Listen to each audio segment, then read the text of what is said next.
আমাৰ ঘৰৰ আগফালৰ অংশটো ভাঙি পুনৰ নিৰ্মাণ কৰিব খুজিছে মানে ঘৰখনৰ কিছুমান অংশ আগফালটো বেয়া হৈ গৈছে পানী লিক কৰি নিজৰ কষ্টপাৰ্জিত ধনেৰে সজা ঘৰ এখন সকলোৰে বৰ হেঁপাহৰ নহয়নে সি লাগিলে কাঠৰ বাঁহেৰে নিৰ্মিতই হওক নাইবা পকীয়েই হওক সেইকাৰণে তথাপি এতিয়া ঘৰখন আমাৰ ভাঙিবলৈ লৈছে সেয়া মিস্ত্ৰী দাদা এজনে কাম কৰি আছে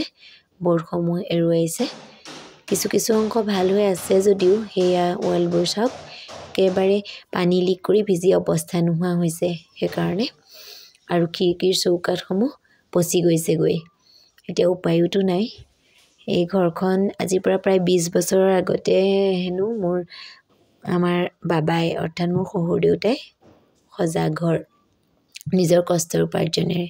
তথাপি উপায়োতো নাই ঘৰখন ভঙাৰ কাৰণে আজি মনটো বেয়াও লাগিছে সকলোৰে ঘৰখনত শহুৰ দেউতা শাহু মা মোৰ মানুহজন আৰু ননদগৰাকী তেওঁলোকৰ স্মৃতি বেছিকৈ জড়িত হৈ আছে মোৰ বাৰু অহা 6 বছৰহে হৈছে তথাপিও মোৰ বেয়া লাগিছে কিছুমান অংশ যে ভালেই হৈ আছিল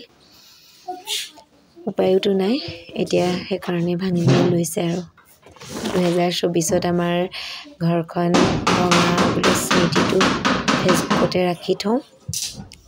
পুনৰ নিৰ্মাণৰ কাম 2025তহে আৰম্ভ হ'বগৈ আৰু